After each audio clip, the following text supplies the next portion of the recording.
Shall we start? Absolutely. Absolutely. Okay. We thank you all for coming. Okay. We realize this topic is particularly heavy on the fifth ray. Of course, it's a fifth ray conference. Of course, many here are not fifth ray. So we'll see what happens. Only the people on the right side of the room. Yes, only the people on the right side of the room. So Maybe I ought to switch. You have the fifth ray, plenty of it. okay. It seems like we have a problem. Okay, and by we, I mean the whole esoteric community. Okay, not necessarily any individual.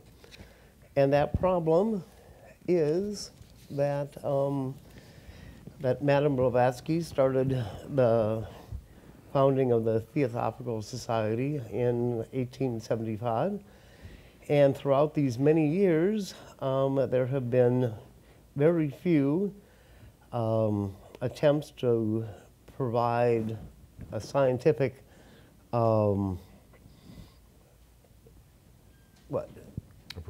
approach, okay, to the proving of the rays. I've asked numerous people, okay, for instruments, okay, that have been scientifically successful, and none have been. Michael, do you know? I don't know of any group that is systematically pursuing the statistical validation of a ray detection instrument. I do know of people who create questionnaires, such as we have, and a lot of them are spin-offs of the questionnaire we have created. But I don't know that they've gone as far as we've attempted to go in getting a valid and reliable instrument. Jose? Yep. Okay. So we've tried it, okay, and I'm not sure anyone else has. There are some other problems. So the question is why there aren't more instruments. One of them, or one of the things is, I think that we're still in the Aquarian age, or the Piscean age, which is an age of water associated with emotions, okay, faith, okay, and therefore perhaps humanity has not been ready for such an instrument. You know, the Aquarian age is an age which will be associated with air, and perhaps in an element of air we will be ready.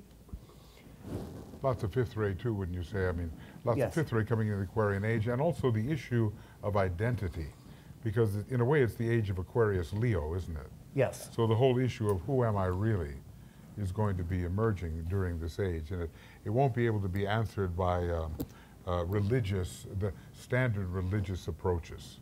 That is true. Yeah. That is true. I thought I would go through a quick example of a different instrument, okay, and what was taken for that instrument in order for it to be proved. Just to go through what is necessary to prove an instrument, and I thought that what I would do is take the instrument of the Myers-Briggs, since it's well known, okay, and with the Myers-Briggs type instrument, okay, which most of you are familiar with, I would suspect, okay, it's based on Jung's typological model, okay, regarding and they indicate that with that you actually need to know, okay, Jung's typological types. And there are 4 types, if you're familiar with those particular types, or 16 types, based on intuition, okay? And those types, and I'm just going to go through these very, very briefly. There's extroversion, sensing, thinking, and judgment. And then there's also introversion, intuition, feeling, and perception. sort of like we have our types, okay, and it's a self-reporting instrument, as the PIP is, okay, with individual strengths and personality preferences. And the mother-daughter team that started it, okay, worked on these psychological types. And it ended and after reading Jung's work, they started in the 1940s and tested it on friends and families, as we did, and it took 20 years for their development. And as I said, I'm doing this very quickly just to give you a flavor of what happened. With the PIP, we have 7 rays, and we have 14 subtypes, or perhaps more. Okay, but we also have vehicles, which obviously you don't with the psychological types. Okay, so we're talking, and with the PIP, in talking about the vehicles as opposed to the psychological types, one of the problems is in talking to others about this instrument, the scientists keep wanting to make it a psychological instrument, okay, rather than an instrument that's dealing with vehicles other than just the personality. And that makes it particularly difficult, okay, to measure, because the psychologists or the people that I talk to about measuring it do not want to recognize the other vehicles. They do not want to recognize the soul as a separate vehicle. They don't want to recognize the mind as a separate vehicle, which makes it particularly difficult to say that we're trying to measure those different vehicles. Okay, so one of the things is we can actually prove with an instrument those different vehicles. If we can, yeah. If we can. That's yeah, an if. We can. Okay. We can prove the existence of the soul. And again, I don't expect that we'll be able to do this quickly. Okay? I'm looking at this as something that will happen, I don't know, many years from now.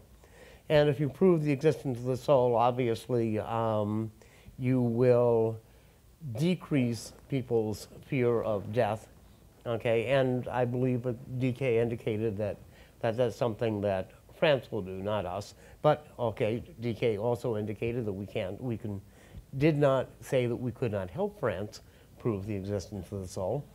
So perhaps we can, and that'll probably happen in the Aquarian age. Okay, so again, okay, one of the reasons for not having more instruments, okay, is cost, effort, knowledge of psychology or the scientific methods, and the fear of results. Now, this is interesting, because one of the problems with an instrument or with some instruments like this is that people do not want their instruments to be scientifically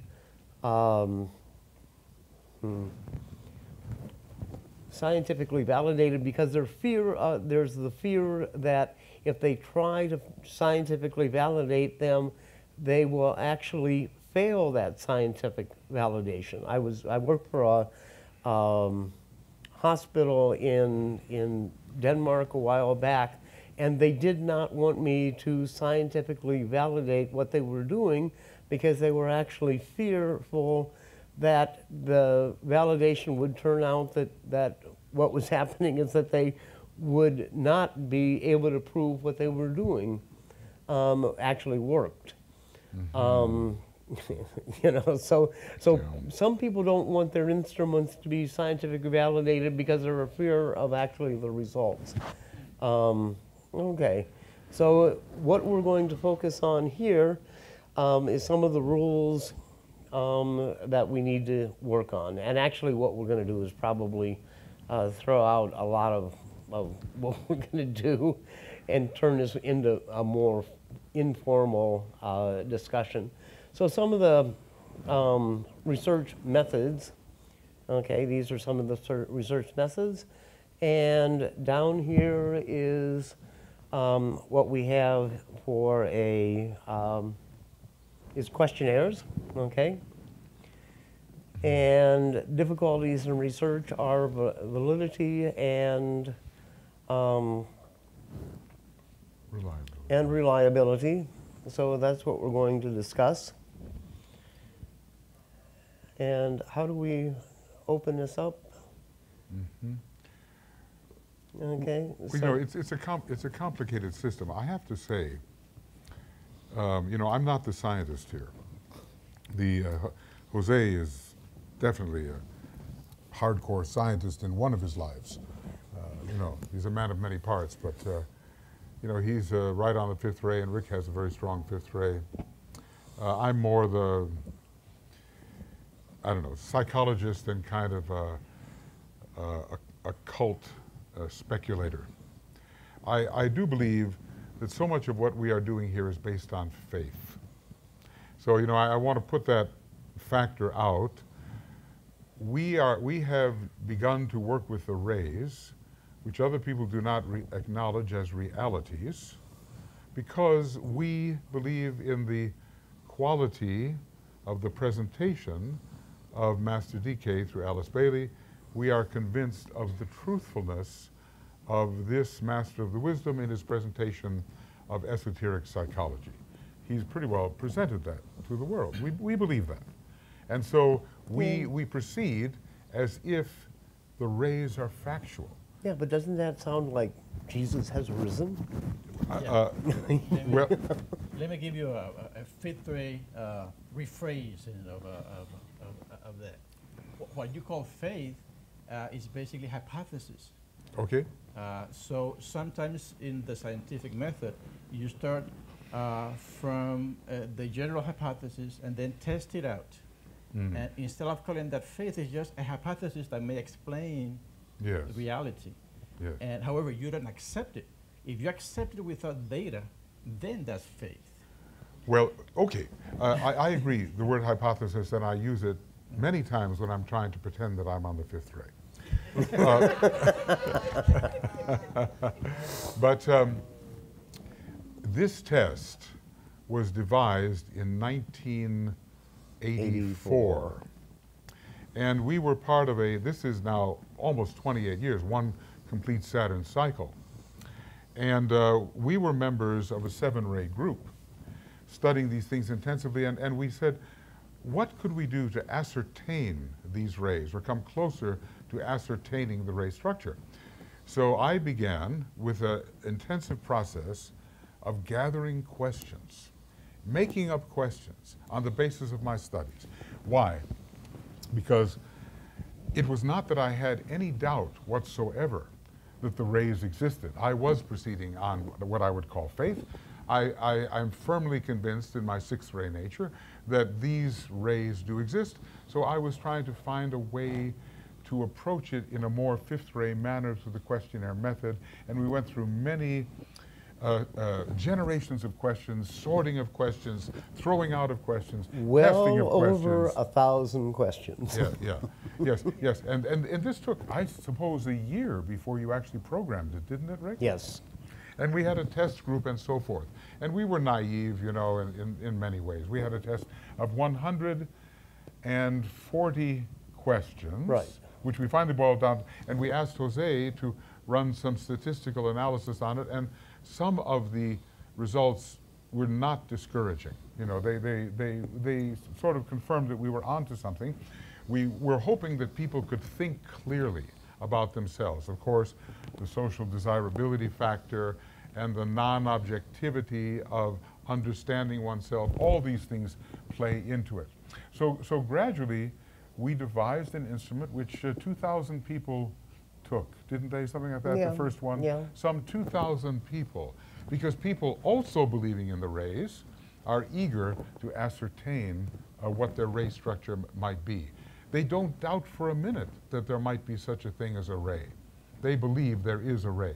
Now, science doesn't necessarily believe that, or has not proved that there is such a thing. That's another step. Cosmic rays, yes.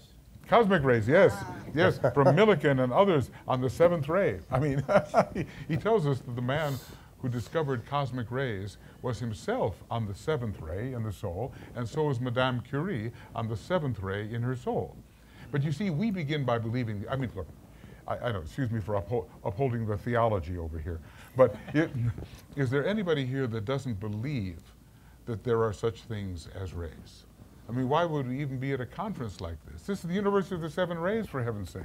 You know, so we begin with a certain conviction, but we would like to substantiate it somehow, using methods that are other than.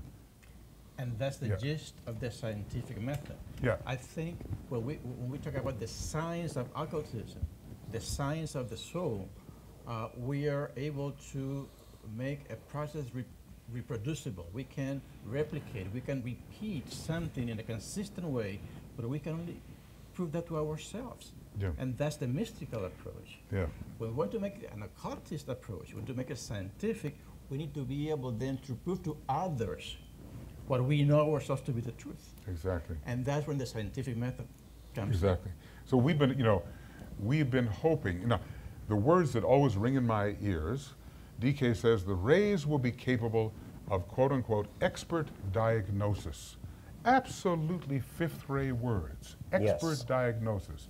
We have to find the method. I mean, this is not expert diagnosis, what we're doing now. This is a mere beginning. But one day you'll be able to look inside the eye. You'll be able to perhaps work with blood types. You'll be able to measure something in the body that will be a reflection, or something in the etheric body perhaps, that will be a reflection of the inner state of the subtle vehicles which we believe in. And and when it comes to discovering the soul, I don't think it's going to be done by questionnaire. I think it's going to be done by very sophisticated instrumentation, the likes of which has not yet been developed.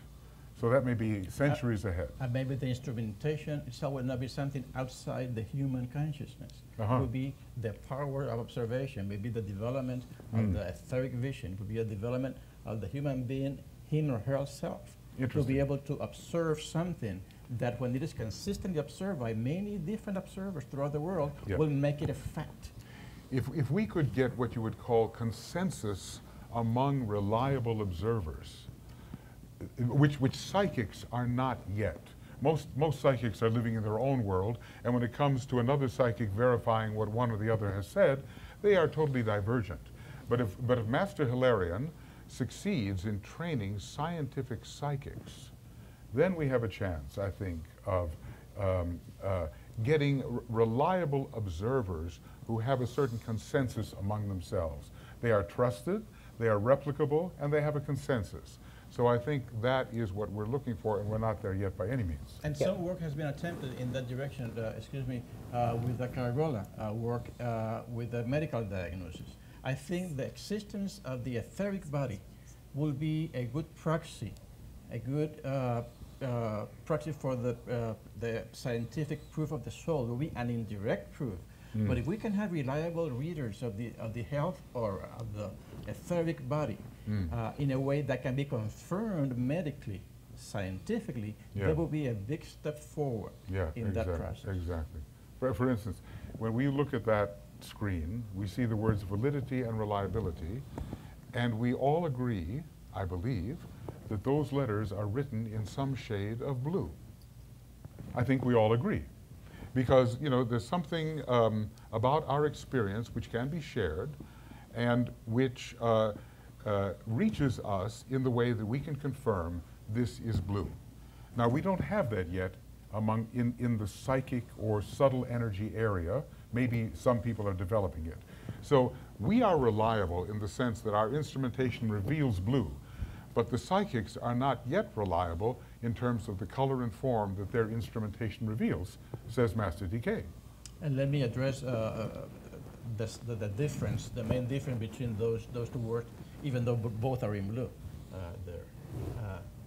When you want to repeat something and you consistently get the same result, that's what we call reliability. Yes. At least in the scientific method, dealing with the quantitative scientific method. I know that the words reliability and validity are sometimes exchanged in the social sciences. Yeah, Right. And that's a number of That's true. a nomenclature. But in general, if I get the same response, if I get the same outcome every time I experiment with something, I call that reliable, repeatable. So let me use the word repeatable. Yeah, Reliable. Okay. To make Yeah. sure that's what I mean. But I can consistently call something in the wrong way. So Right. I can be consistent, I can replicate something and still not be valid, because that's not the true import of my observation. And therefore, I need to have some sort of a gold standard reference Yes. that I can measure against to make sure Yes. that what I'm measuring is actually what it is. And in the absence of that, then I can attempt, and that's what we try to do with the first version of the questionnaire, to see if the questions attempting to measure a given ray 1, 2, or 3, and so on, work internally consistent. So the question, the scientific question would be, would a person answering high on a ray 2 question will also answer correlate highly with another question related to the same ray? Exactly. Okay, so that's what we call their internal consistency. consistency, Some people call that yes. reliability, other people call that Right. validity. So let's maybe get away from the nomenclature. Well, those are the two main things that we can scientifically test here Yes. to make sure that the person taking this test 2 or 3 times reliably comes out with the same profile, Yes, we're close enough. or close Yes. enough, Yeah. and that the questions that should cluster around given rays Do cluster. do correlate highly with each other, Yeah. and that they're different, because what we're attempting to measure here is the relative strength of the rays as they express in the individual, Yes. not the absolute strength. So No. those no. are the two things in those two words that we're trying to do. Relative strength is important because on the basis of relative strength, you can devise a ray chart. It has nothing to do with the absolute intensity of a Correct. ray. It has to do with what is high and what pertains to what vehicle, what is higher than another, lower than another, and then you can begin to assign it to the vehicles with reasonable expectation of accuracy. We have no absolute expectation of accuracy, reasonable expectation of accuracy.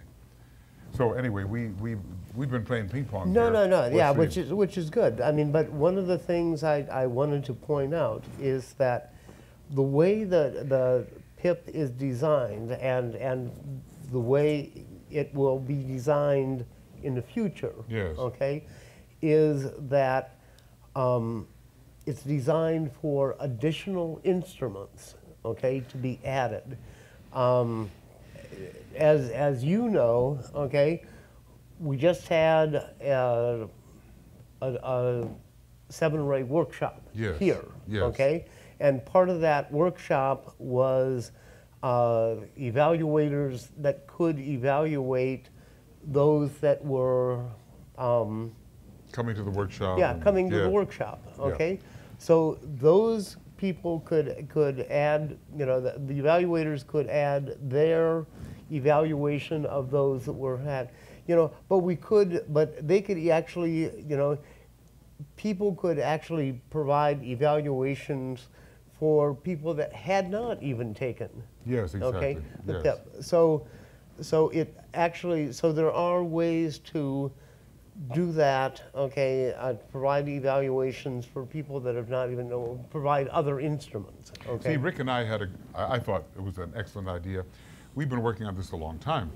so back then, somehow we all came together back in, the late 80s, and Jose joining in with his, extensive knowledge of statistics. But so Rick and I had some of the intuitions about reliability and validity, and we did retest certain questions which we said these are false indicators because everybody's answering positive to these. It's no good. It's not discriminating on the ray types. So we threw away 23 questions, I think, because they look like perfectly good questions, but in terms of the 2,000 people that took them, everybody was saying yes.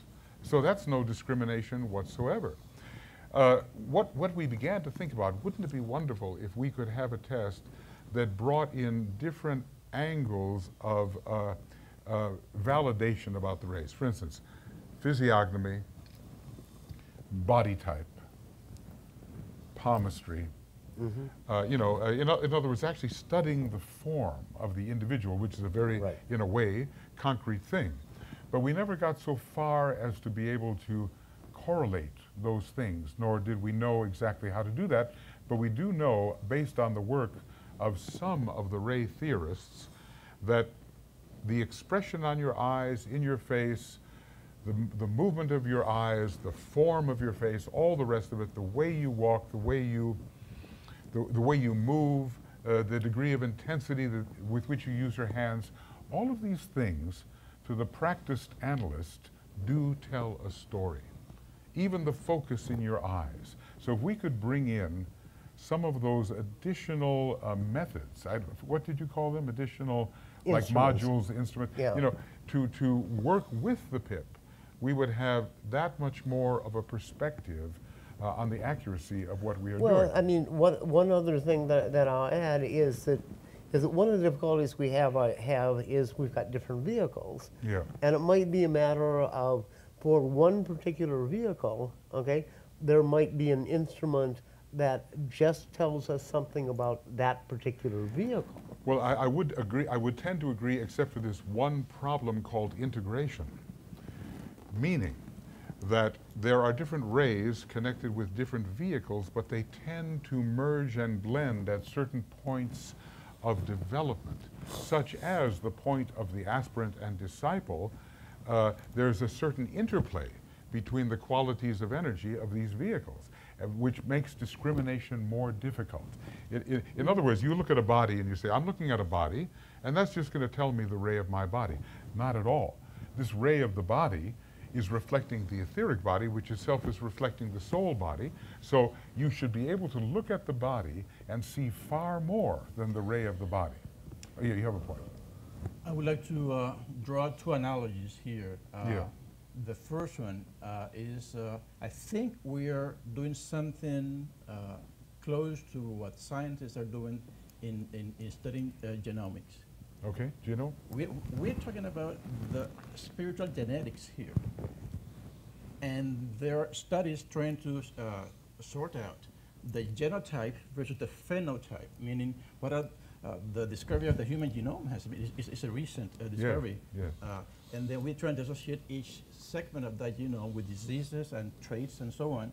And what we're trying to do here is to discover the spiritual genome in terms of the seventh race, and see then the form counterpart of that. That's a phenotype. Phenotype, as we call it in biology. The other analogy that I would like to draw here is that what we are attempting to do in terms of the race and psychology here, for me, is not much different from what I do in Photoshop when I'm trying to discern the color and decompose it in terms of the RGB. Red, green, blue. I have a color that is integrated. Maybe violet, maybe blue, maybe pink. And by just using the drop, what do you call that icon in Photoshop? The color picker. Okay. Then you can say the proportion of green is 60%, blue 80%, red 10%. That's what is making up this integrated color. So what we see, how you see as a psychologist, is the integrated reflection. And then we're trying through the questionnaire to sort out what are the percentage contributions of each ray in that whole. Yes. I do believe there will be a science which we will call astrogenetics. And I think we will also call them rayological genetics. In other words, if the body is genetically determined, and if astrologers have noticed, let us say, and rayologists as well, that the presence of certain astrological and rayological energies also affect the appearance and functioning of the body, then things equal to the same thing are equal to each other. In other words, astrology and genetics, rayology and genetics have got to be intimately related. A third analogy, how do we identify the chemical elements in terms of rays of light there is a Spectroscope. and Spectroscopy. therefore we send beams of light, and the energy that is absorbed by hydrogen atom is very characteristic of hydrogen, Yeah. and so on for the different elements. Yes. So something like that we're trying to I do think so. here. Yes, I think So so. how do we sort out the different frequencies? Yes. Maybe test. Wait, we got this. Anybody got this on? Because this is not working. Okay, on? yeah, Okay, it yes, is. yes. Okay, Michael, I've kind of maintained for years that the chart of our conception chart is in our DNA. Uh-huh. I don't know where or when, but how it would work among the genes and so forth. But that's To test out that chart in relation to the heredity of the individual, whatever the standards of testing may be. yeah. Well, you see, this is a tremendously rich field, which is just going to take all kinds of correlating ability. I wouldn't know, I really wouldn't know where to begin, but when I hear that the eyes are the windows to the soul, I am very tempted to think that the use of light and of iridology will reveal things about the true structure of the soul. I'm not taking this metaphorically. I'm not taking it mystically. I think there's something going on in the structure of any body part, and especially of the eyes, which are going to reveal certain of these subtler energies. And basically, you may remember in Esoteric Psychology, Volume 2, right around page 335, he says, by certain physical and psychical characteristics, and by associative characteristics, namely who you hang out with, we're going to be able to tell what the rays may be, physical and psychical. So we have to discover which are those physical characteristics and which are the psychical. Now we're trying to measure more psychical characteristics, aren't we? Yeah. Yeah. You see, right now it's a bit anecdotal. Like when I do a ray seminar, I just use everything I can get. The PIP, with all of its quirks, shows me something. I know how the machine works. I may have an old car that I have to crank up, and it's maybe an old jalopy, and I can make it run because I know its quirks. With the PIP, it's the same thing. I know what the test is doing. It may not be intended to do that, but I know what it does. And therefore, I'm able to get little hints about the subtle ray structure of the person who took that test. But of course, that's not ideal, But if you have several, what I would call subject matter experts, Yes. Interviewing or interacting with the same individual and coming back with the same diagnosis, that would be another source of validation. And if only we could, we're almost as bad as psychics. When you get people together who are trying to ascertain the rays of an individual, so many of them have different points of view based upon their own mindset. If we could get a reliable group of people together who could come to an agreement on the diagnosis of the ray structure, we would have something close to expert opinion. Right now, we have Master DK who worked on 50 people. And that's it. That's the only certainty we have, plus what he said about certain historical figures, like Napoleon was ray 1 and 4, and Kitchener was ray 1 and 7, and so forth. We believe him, and he's the expert. How close are we to being any kind of expert? There can be a process of certification of subject matter experts in which you test them out as experts, and then they're the ones interviewing and interacting with the different individuals, and then with those considered as standards experts, then you can begin to do cross-validation. But these people who we denote as experts, should they not be reasonably reliable in coming up with the same kind of ray analysis when faced with the same subject? Exactly, so that will be part of the certification. They and have to be reliable. I think that's what should be happening, okay, with the 7-ray workshops and seminars. Yes. And what we should be able to do, okay, is compare, okay, the evaluations from one evaluator to another evaluator to see whether they are the same. Yeah. And I wonder, and we'll be able to do that over time. I mean, you know, it's not going to be, it's over time. will you just leave them on their own to evaluate, or do you try to get them together for a training session to work out criteria which all of them would agree on? See, now, what's the best way to do? Just turn your evaluators loose and say, okay, everybody has kind of a way of doing this, and let's see if they're consistent? Or do we actually get the evaluators together for training so that they will always know what to look for and have a reasonably similar response to the stimulus that they see? I think it might be best to get them together to begin with, okay? I mean, you know, you just had, you know, 75 people, Yes. okay? So it might be best to get them together. But then obviously the next group, okay, you're not going to have 75 people, and you're only going to have 2 evaluators or Yes. 3. Yes, You know, understood.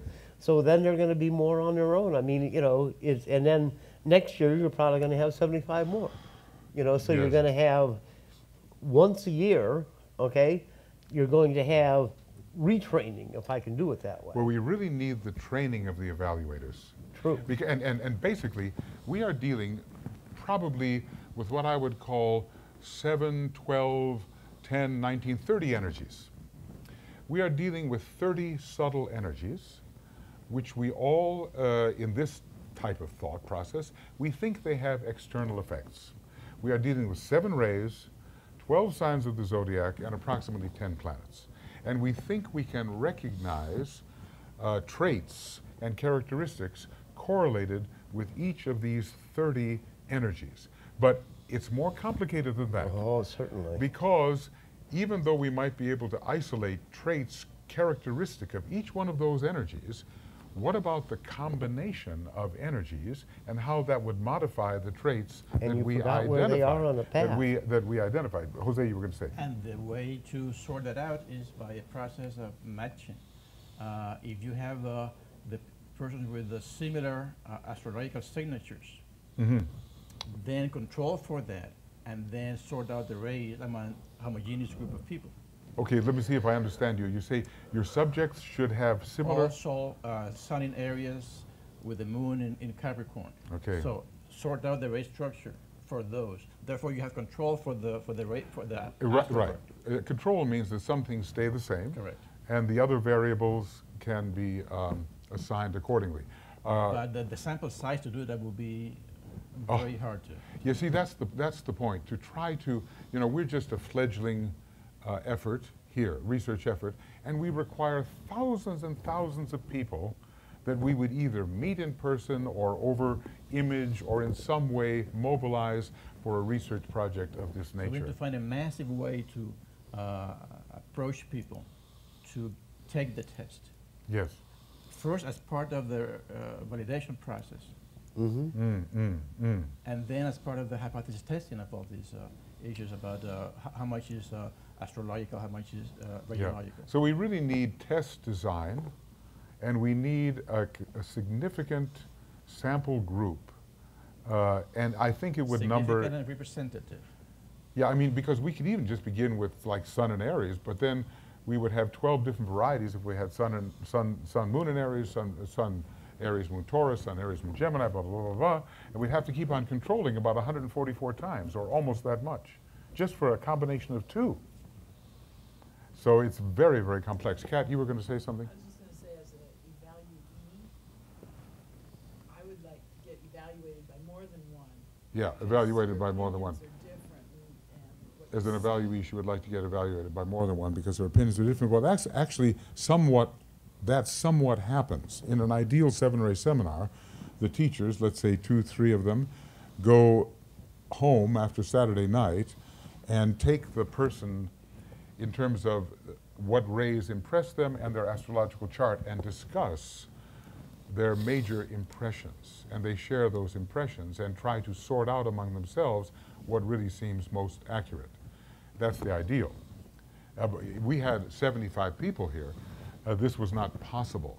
We stayed up quite late trying to do that with most people, and they themselves did not have an adequate time to explain themselves. They need 15 minutes, they need 20 minutes minimum. We gave everybody 4 minutes, 3 minutes in fact, with 1 minute of feedback. So it was more just a tiny model of what could occur. You know, the more I see about this thing, to really handle it correctly, it really requires some design and a big communications network, it seems to me. It seems to me. But one doesn't want to give up, of course. Kay, did you have something you wanted?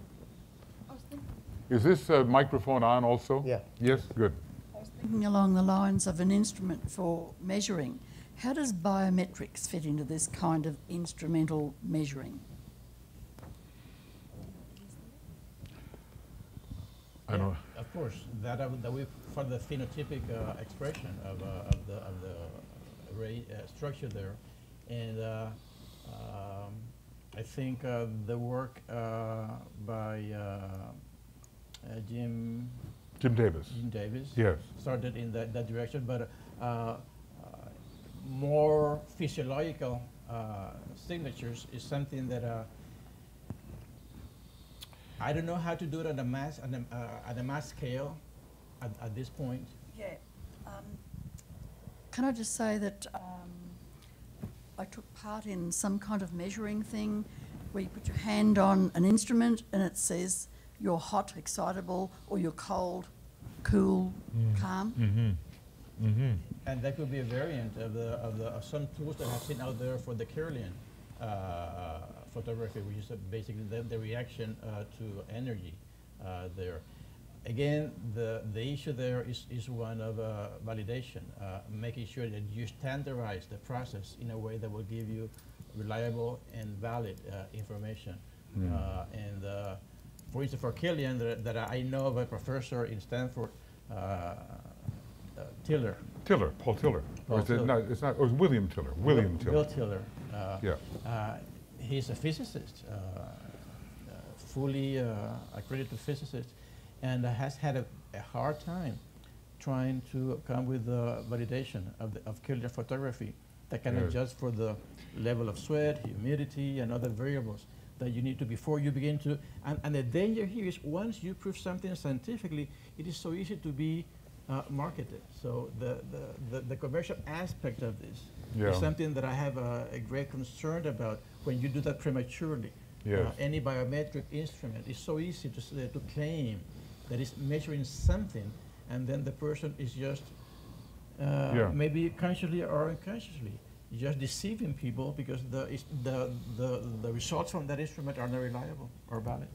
Yes, William Tiller came to the university where I was teaching back in 1969.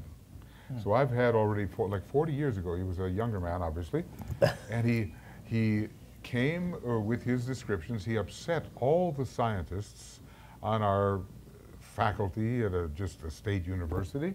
He came with his videos taken from Russia, where he demonstrates a kind of a seventh ray woman operating with a glass bell and an object within the bell, and how she creates a field which moves the object within the bell without touching it.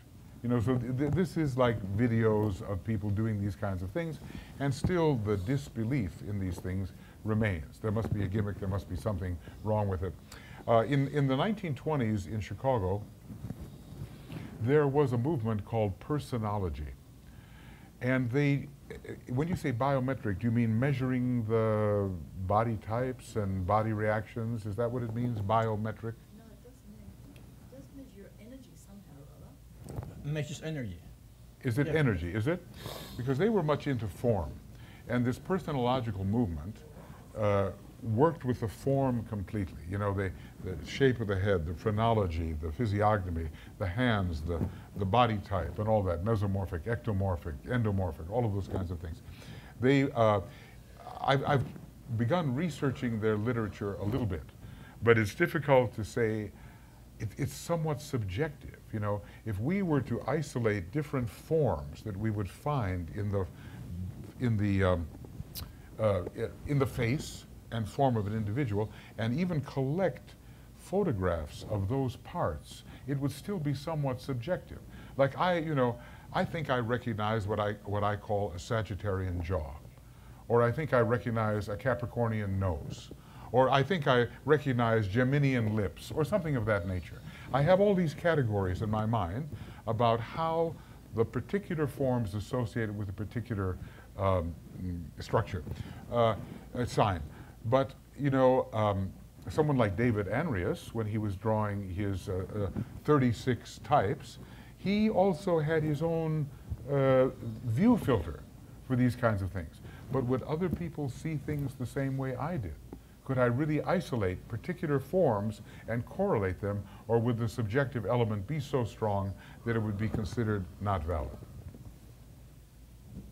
So where are we? Where are we?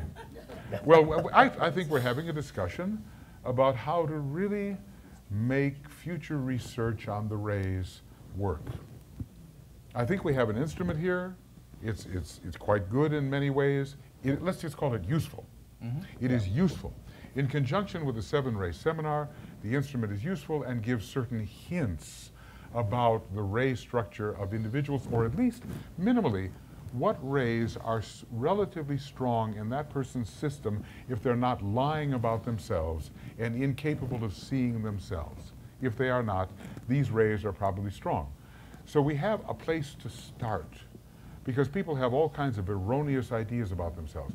But the rest of it is almost like expert evaluation, using the PIP as a point of departure. And that's all it is right now. That's all it is right now. We don't even have our experts yet. We don't have well enough trained experts. I don't consider myself a well enough trained expert to do anything like what Master DK was able to do. But if we end up with a cluster of questions that a group of people consistently answer in a given way, I think that would be a good start. And we have the tools to do that at this point. We have 140 initially. How many do we have now in PIP II? How many questions? 117. 117. Well, actually, yeah, 117 total questions, but 93 questions for just the rays. Just, so if we can statistically, I don't like to use the word prove, but test that the ones measuring each ray are highly correlated. Right. Okay. With each other. With each other. And they're different from in the correlation with other rays. I think that will be a step forward in this process. If we can say that if you take that test several times, you come out, as I come out with an INTJ on the MB, and I do that consistently. All the time. All the time. I think that will add credibility to it. And if we can have then a team of certified, trained evaluators that can consistently come out with the same diagnosis, see, on those 3 levels, I think you have a good start. In that So process. what's our next step? Well, our next step is to evaluate what we have, and I mean, does this mean trained evaluators? Or what do you mean evaluate what we have? statistically evaluate what we have. How many takees have we had for PIP II?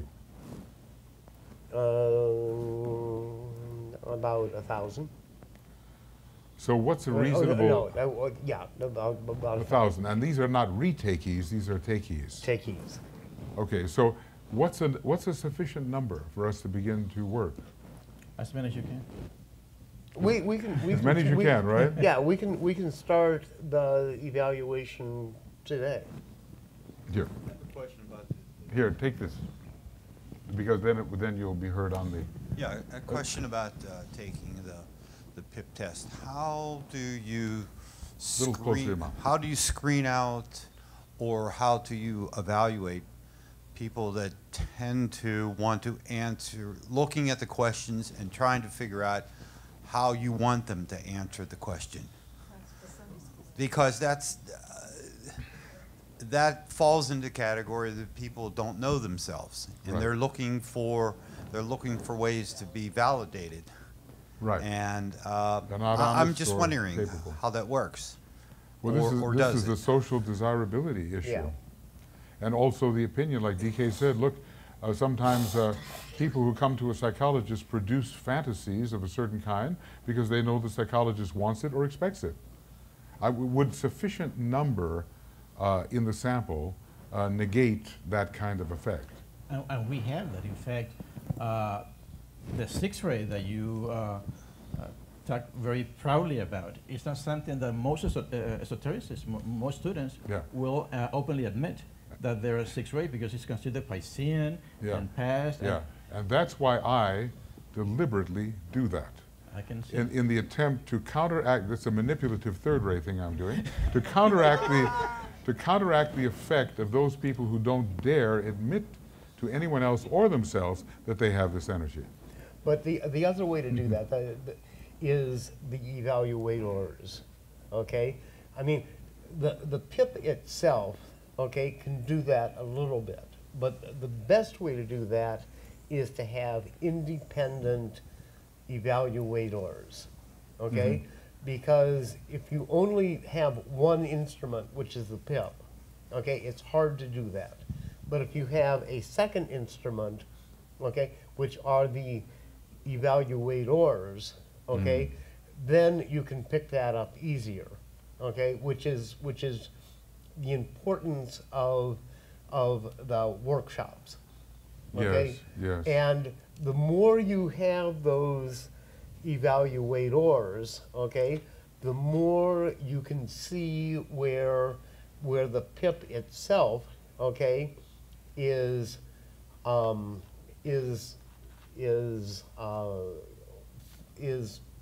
you know, not working, okay, you know. Not working or working. Well, not working or working, but you can sit there and see where some of the places are, you know, are doing exactly what you're saying. And So- that's the area that we would call bias. Bias, That's bias. self-reported bias. And that happens in all surveys. Income is typically an area of self-reported bias. If I ask income in Interns? income in a population, it will be very different. Even weight and height, it will vary by gender. That's interesting. Interesting. Age is another variable that you will get different. We have to be answers. aware of these biases. In the esoteric community, there are pronounced biases. I'll tell you a few of them that I've noticed. I want to be Ray 1. I'd rather be an Aquarius than a Pisces. I'd rather be a Libra than a Virgo. The most prominent personality rays, according to our expert, Master DK, are the third and sixth ray personalities, which no one wants. And therefore, because they don't want them, and because they've read enough of DK to know when a question smells like it's fishing for the third or sixth ray, they deliberately or somewhat surreptitiously suppress their response. So a scrupulously honest approach is needed by most people. They don't have it. And another thing that would be important and interesting is to have someone else who knows you well take the test for you.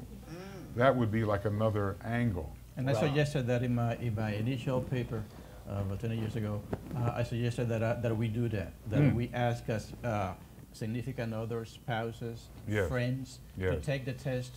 I don't know how much of that information can be shared, but... Well, in this community, there are no secrets. I'm the other. We have a question to ask. Yes, Jeff has. To what extent are you Closer. correlating astrology to the... I don't remember when I took the test if there were any astrological questions. Bring your thing closer. Closer. Yeah. Look, we always correlate astrology, always. It's just so complicated, we're trying to find the best way of doing it. There's not a single seven-ray seminar that I've done where I have not had the sun, moon, and ascendant as significant factors in the way Rick designed this thing. You tell him, Rick. Go ahead. Well, no, but there's two different answers to that. Okay, there's Michael's answer, and then there's my answer. Okay. Very good. Watch out for the fifth ray, law of cleavage.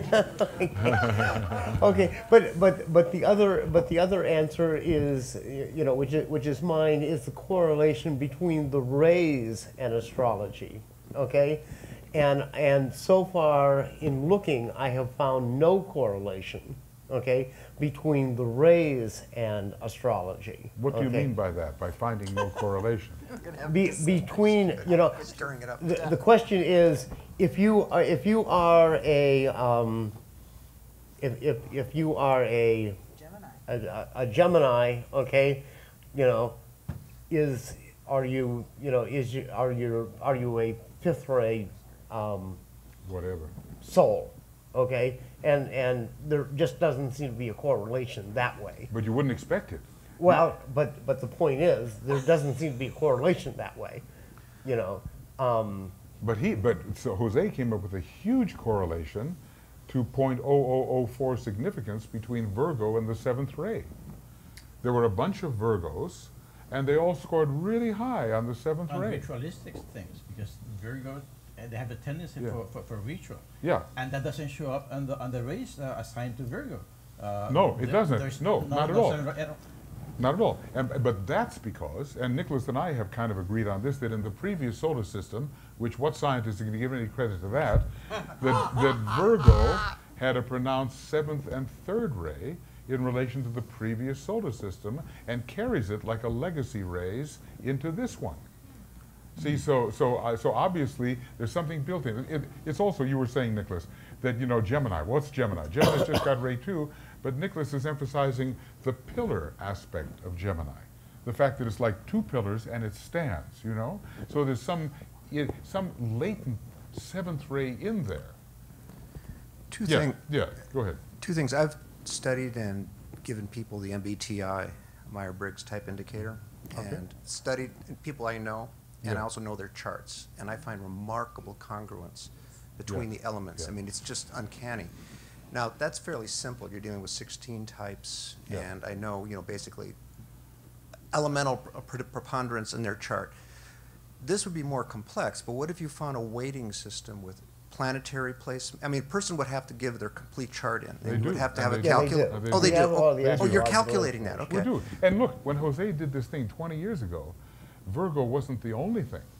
There were other astrological ray correlations which were pretty strong. You might have to look up your So are you material. calculating like rulerships, planetary placements, and weighting all that as part of We that? haven't gotten into exact weighting, but Okay. but when the person has prominent Libra or prominent Virgo or prominent this or that, certain other things are showing up Good. in the rays. Okay, so And you're they aren't doing that. necessarily what you would expect from Master DK's statements about what comes through a ray. See what I mean? In other words, DK tells you that from the constellational perspective, ray 5 comes through Aquarius. I think that's actually a pretty good one. Or ray 2 comes through Gemini or whatever. But then the ruling planets have their own ray expression as well. We haven't gotten into the kind of complexity where we could measure all that, but there were a couple of things.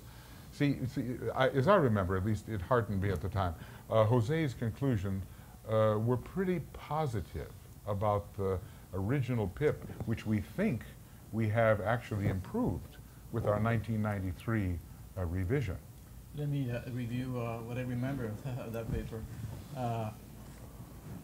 I tried then something that I would do a bit different today if I had to do it again. What is called the principal component analysis. We're trying to reduce the 140 questions that we had at that point into factors that would explain most of the variance in the That's right, that's right, there. that's right. And then be able to find that strong correlations clustered around rays. You did factor analysis, though. You did a kind of factor analysis at that time. However, and now I realize that it was more PCA, principal component analysis, and not factor analysis, even Okay. though 20 years ago the distinction between those two wasn't that clear, at Okay. least it was not to me. Okay. Now in reviewing the literature, I think we should call that principal component analysis and not factor, Okay. factor analysis. But rays 5, 7, 4, 6 came with the clusters of questions that were highly correlated. Yes, there. yes. 5, 4, 3, 6. What 5, 4? 5, 1, 7, 4, 6. 5, 1, 7, 4, 6. In that order. Leaving out. Leaving out 2 and 3 as arrays that we could not, at least those factors could not explain a big chunk of the variance among the responses Okay, then. okay. But remember that even on the theoretical construct, you have overlaps that will also show in the question. There's some overlaps between 2 and 3. Very much so. An overlap between the 3A and the 2B. Correct. The wisdom side of the second ray and the abstract side of the third ray overlaps. And they are just there, just the way the constellations Pisces and Aquarius overlap, actually in the sky.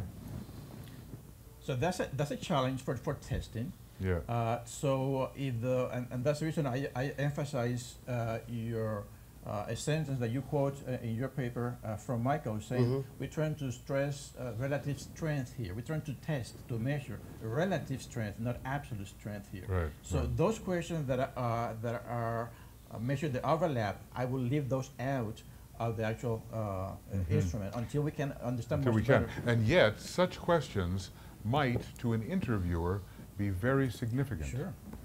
You see, one of the things that I've been explaining, and I don't know how it works out scientifically, but when somebody says, definitely true, definitely true, definitely true, let's just say in the test of 117 questions, there might be 10 definitely trues or something like that, or more. Then I go right in an interview technique, and I go right to the question, and I say to the person, why is this definitely true for you? And they start giving a picture of their personality and their energy system, which might give me a lot of intuitive clues about what their ray structure may be. Just extracting the things, and also definitely false, never, I'm never that way. Those extremes are going to tell me something about the person who I have as the subject. But that's kind of anecdotal, and that's kind of like my own intuitive system of questioning. It's not numbers. Right. Yeah. Can I ask a question? Yeah, sure. Or not a question, just a comment. Yeah. I feel I'm living proof of how important this work is because I humbly admit I have a 6th ray astral body, and in learning of it, the vices especially, it has driven me to really examine myself and laugh at the curse of it, really. But in that understanding of the ray, the 6th ray, it also has liberated me to go, whoa, so that's why this body, this astral expression perseverates and won't give up and just like, shut up, you know? And so that's helped me in watching the 7-ray conference from behind my computer, live streaming. I'm one of those, right, 300. Okay. And I was like, whoa, this is a whole, it just, the group consciousness really put me to another level. And so now I see everyone so differently and honoring that, and even honoring my own astral condition that I really do now know that I have to really examine. Okay, good point. And I would like to say that it may take some humility to admit you have a 6-ray astral body, but remember you're among friends. It takes a great deal more humility to admit you have a 6-ray personality. And when it comes to admitting you have a 6-ray soul, you are profoundly humble. So you know, in other words, people will admit to a 6-ray astral body, but when it comes to the personality, oh, no, not I. And then when it comes to the soul, forget it. So you know, we have certain tricks in the business here, you know, because there are a number of people who are in transition from the 6th ray soul to the 2nd ray soul. Remember, you can never come in as a human being with a 2nd ray soul, or a 1st ray soul, or a 3rd ray soul. If you have a 1st, 2nd, or 3rd ray soul, somewhere back there you had to change. And so as we approach the first initiation, or get in within the range of that, that's when a lot of those changes occurs, and people really are in flux. What we need is a terrific honesty among ourselves to admit what we really see. And then, of course, we also need perception to actually see what's there. And we need to trust other people for feedback. If we have those 3 things, honesty, sight, and the willingness to admit feedback, then we have a triangle that might give us something. I agree. Yeah. I know when you were talking about the rays in the ray workshop, you said that people are often reluctant. If they have a very strong 1st ray, reluctant to admit it. Did I say that? Something to that Usually effect. they brag about it. Oh, okay. At least in part of their ray makeup. Yeah. I just wonder if you'd comment a little Well, bit. here's what I will say. This, like I call it the tricks of the test in a way. In other words, it's the old clunker car you drive around. It's very valuable. It gets you from here to there. It's got its own quirks. The thing is, you know how the ray types go. Ray 1A, Ray 1B. Everyone feels weak, vulnerable, unhappy, out of control in their life. They want what Ray 1A has to offer, which is like the assertion of strength. I see Ray 1A so high in so many people, it just can't possibly be true. Rick and I even tried to compensate for that. Yes. We reduced by a certain percentage, and that's just arbitrary, whatever Ray 1A really showed. But when the destroyer aspect of the first ray comes in, Ray 1B we call it, which is usually low in people, and we see that high, then we think it is not a social desirability issue. A person can be going through tremendous crisis, maybe 1B is up, but generally 1B is a real indicator of the presence of the first ray, whereas Ray 1A can be wish fulfillment as far as I'm concerned. Ray 3 is always considered a no-no, Ray 6 is considered a no-no, and then with Ray 7, hey, it's the ray of the new age. So up we shoot with Ray 7, higher than is probably the case in people. There are quirks in these respects. I'm so suspicious of Ray 1 on this test. Because, and I'll tell you what, you know where it's really, well, it's showing up in everybody. I'm not just saying it's showing up in women. Women feel justifiably that they haven't had a fair shake about many things. And so they really want the power. And the Ray 1 goes right up on a lot of women's charts, and I would call that a ray of cultivation. I would not call that necessarily a ray of presence. I say that's an intention, and they're working on cultivating that. I'm interested in what the rays were from the past, what they really are now, and what is the intention of the person to cultivate. And you know what? We have another trick. This is so third ray, okay? It's like this. We have now and formerly, right? So we take a subjective average. In other words, you say, how am I now? This is how I am now, okay? How were you formerly? Oh, well, this is how I was formerly, without specifying number of years. A subjective feeling about how I used to be, how I am now. I always read formerly to find out how they are now. You know what I'm saying? Mm-hmm. In other words, the social desirability, social desirability enters into how I am now, but formerly you kind of admit it. So I read formerly to find out what's really going on now. Also showing in the, at least in the first version, is the critical aspect of the fifth ray, 5B. Mm-hmm. It shows very, very low. Yeah, exactly. Exactly. 5B is mechanics. 5A is precision of thought. But there are some defects associated with the hypercriticism that are frowned upon by the esoteric community. Exactly. So no one wants to admit.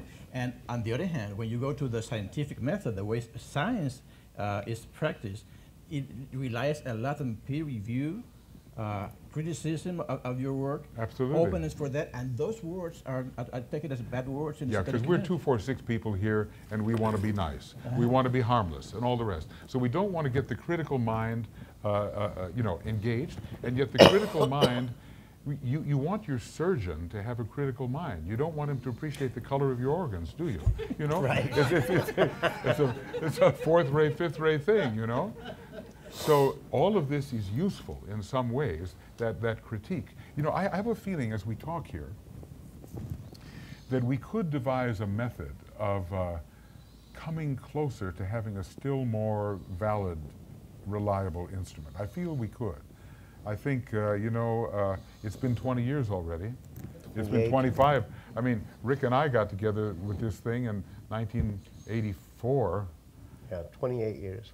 And then we revised it in 1993, and Jose kind of joined us somewhere in the middle, and then, he went on about his business. But I think if we could get you on the team here, we could really control our numbers. and then, of course, reaching out to everybody and saying, help us by taking this test. Yep. I think that would be really important. And I think we know enough people who would be willing to do that, even though it can be a pain to take the test. You say, well, I just can't decide it. I say, well, that's indicative in itself. Something that I would like to hear from the group here is what kind of I don't like to use the word marketing, but what is the added value already you mentioned that in some regard. But for a person who is getting into this area of esoteric studies, what is the added value of this instrument that we can then sell in a constructive way and make it useful for the masses here? What is the added value of adding a ray profile to what you already know about your MB, your personality types, your junk, whatever? What is the added value that you have seen in taking this test that can help us design a strategy to market this out for the masses, even though they're not esoteric students? Yeah, okay, so here, let's just pass this out. We'll leave it out there in the audience, and you can keep it close enough to your mouth to be heard. Well, I think that this is, from what I've been listening, is this is a tool. So if you take this out and, you know, paste the link on Facebook, you're only going to get one tool. And you can't make anything with just one tool. You know, I mean, Well, this is going to look like one tool. colored lines to anybody. Well, Myers-Briggs is one tool. Myers-Briggs is one tool. See, in other words, look, what good does it do to you to have the test? That's what I'm saying. You've been thinking about your race. What good does the test do? What I found extremely interesting about the test was when you gave all the qualifiers, definitely true, sometimes true, might be true, occasionally true, that, no, it wasn't bad. It was the idea, it was very stimulating. I mean, usually you don't get that many qualifiers that you have to choose from. No. I mean, that's just my No. opinion about it, but Yeah. I mean, I found that totally fascinating because it really made me think, you know, as to how I truly wanted to answer. Right. Because of the more qualifiers, the more true, more time I put into really trying to answer the question honestly. Did you have any fifth ray in your readout? Yeah. Because I'm just thinking about the discriminative faculty of the mind, because it drives some people nuts. Right, it You know, Yeah, fifth grade. fifth ray is quite, you know, it's right there, the 5A. 76A and 43B. Yeah, okay, yeah, well, that's not bad. 43 is reasonable. Jeff, you have something. Before I answer your question, I didn't have time. I took the test late at night, so I didn't have time to read the manual or the explanation. Are there delineations in there Yes. that are specified? Yes. Okay. And I don't know how detailed they are, but one answer would be when people get their horoscope done by, let's say, a computerized software rather than a personal with an astrologer, you can get a complete printout that's fairly accurate. It's a starting point. Yeah. And I'm thinking, your books, if all that was broken out into paragraphs Yeah. under each combination, Right. and people get a printout that's like an astrological, I think that'd be valuable to people. It would be an extra, here's my horoscope, here's my ray, here's my MBTI, which also, people get books that are written. Yeah. And in the combination, for me, it's like a Venn diagram. You overlap them, and somewhere in the middle is the truth. Yeah. Okay. There's and that's outliers. That's the third ray approach too, by the way. When you're talking about drawing from this, drawing from that, bringing them all together and somehow having more information about the thing. Yeah. Well, I kind of hate, I know the drawbacks of generalities. When they do those readings for you from astrology, you just know it's not your individuality per se, but it gives you some hints. We could do the same thing with the rays and it gives you some hints, but really meeting the person and discussing their psychological condition and a more in-depth knowledge of them, this is really necessary for esoteric work. Like a personal astrology reading. Exactly. Yeah, exactly. But Jose's question is a good thing. Look, to me, I've noticed a reaction of some people.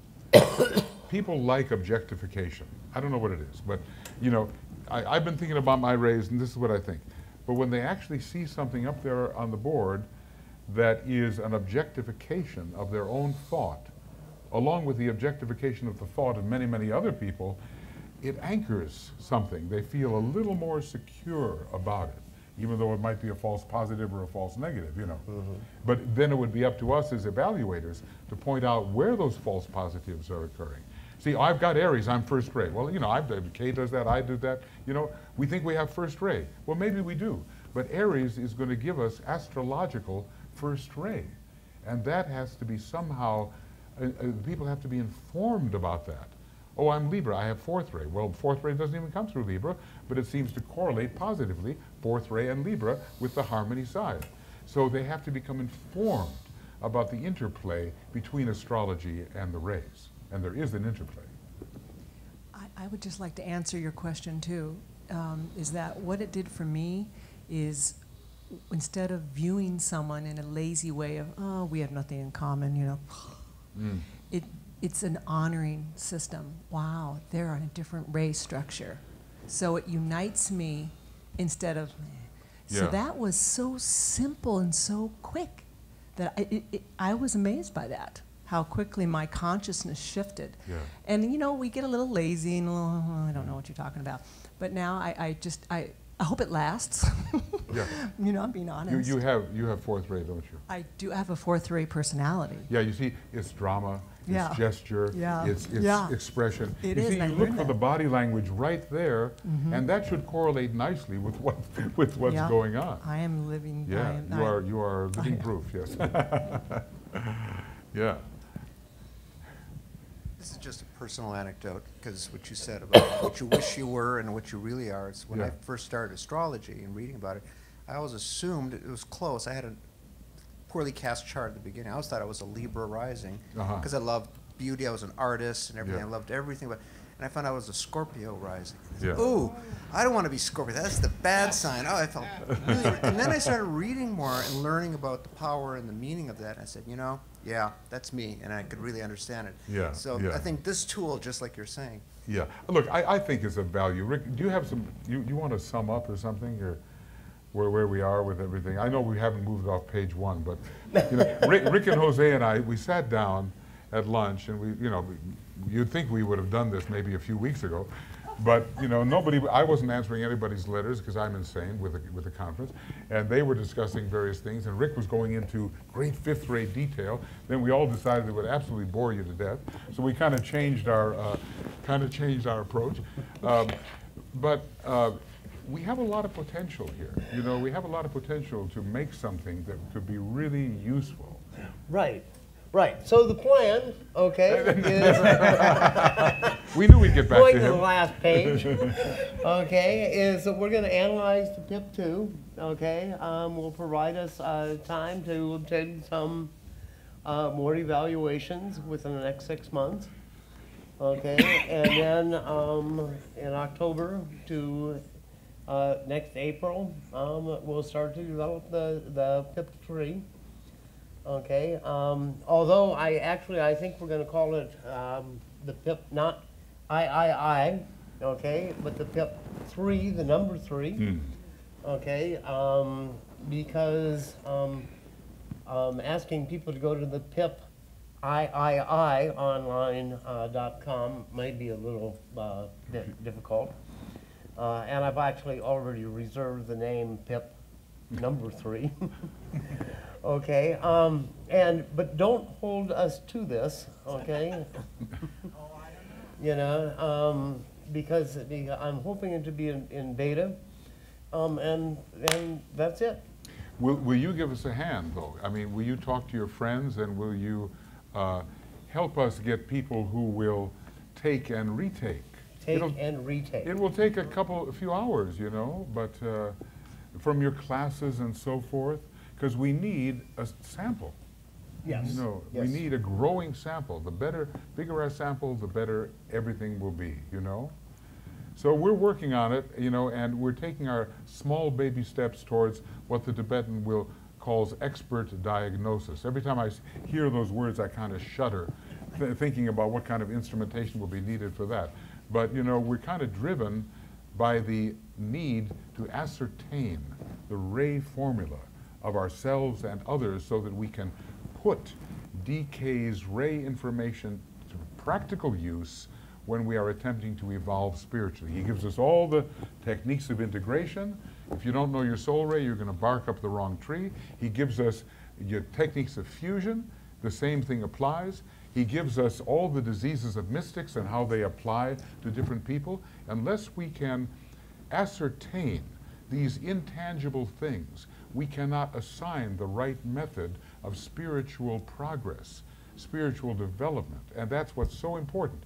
He says if you're a ray 1 trying to be a ray 2, you're going to fail.